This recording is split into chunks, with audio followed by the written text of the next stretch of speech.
Mes chers collègues, dans cette série de vidéos consacrées au lipœdème, il s'agit, si je ne m'abuse, de la 11e vidéo. Je voudrais aborder aujourd'hui, toujours avec cette philosophie qu'enseigner s'est opéré autrement, le bilan martial.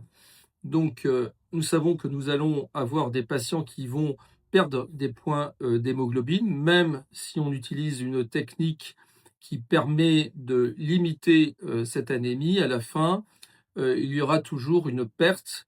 Et ce qu'on veut éviter, c'est d'être obligé de réaliser une transfusion.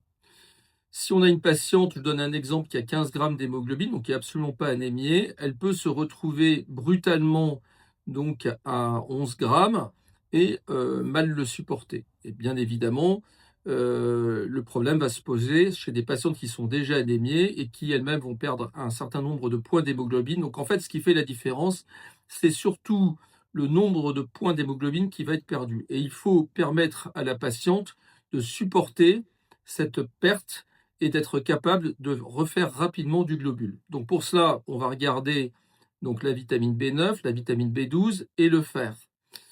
On va regarder d'abord donc si la patiente est anémiée ou pas.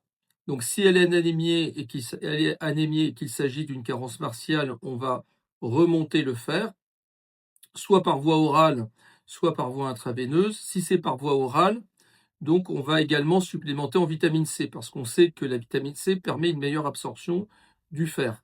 Il faut éviter les fers, les compléments alimentaires avec du fer végétal parce qu'il n'est pas suffisamment, comment dirais-je, absorbé pour faire vraiment remonter une hémoglobine.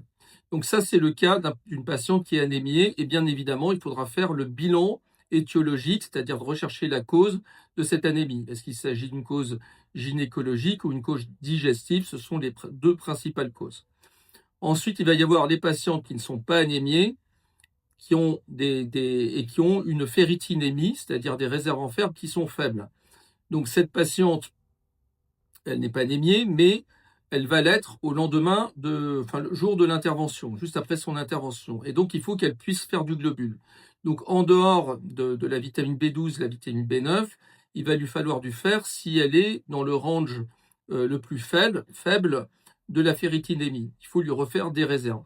Et donc ces réserves peuvent être reconstituées, donc soit en amont, ou soit tout simplement le jour de l'intervention par voie intraveineuse. Donc c'est les cas où on va supplémenter le jour même de l'intervention, parce qu'elle n'est pas anémiée, mais elle est trop faible en fer, en réserve de fer, pour faire face à l'intervention qu'elle vient de subir. Ensuite, ce qui est important, c'est vraiment de limiter ces pertes sanguines. Donc pour ça, on va utiliser une infiltration qui va comprendre de l'adrénaline, qui permet de spasmer un petit peu les micro-vaisseaux et donc d'avoir moins de saignements, et on va utiliser de l'hexacyle. L'hexacyle, c'est l'acide tranexamique qui permet également de limiter le saignement pendant l'intervention. Ce qui est très important, c'est d'attendre. Et donc, pour moi qui utilise par exemple la technique Vaser, ça m'oblige à attendre, puisque je fais mon infiltration, et puis après, je passe le Vaser, qui est aussi une technique qui permet de limiter les pertes sanguines, parce que en fait, ça liquéfie la graisse et donc ça permet une lipoaspiration qui est beaucoup moins traumatisante.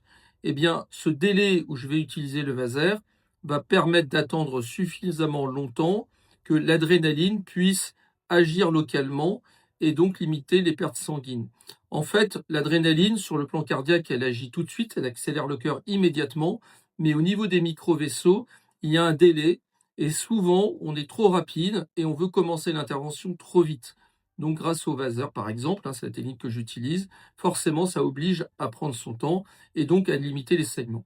En post-opératoire, on aura malgré tout une anémie, même si donc ce qui est dans les bocaux a l'air d'être de la graisse presque pure, il y aura quand même une anémie.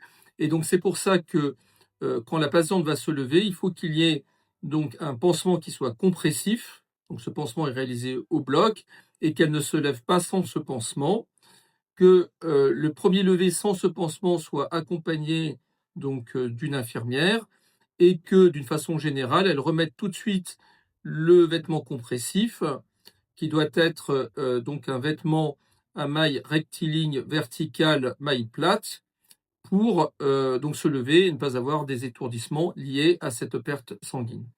Voilà, je vous remercie d'avoir participé à cette réflexion chirurgicale et je vous dis à lundi prochain.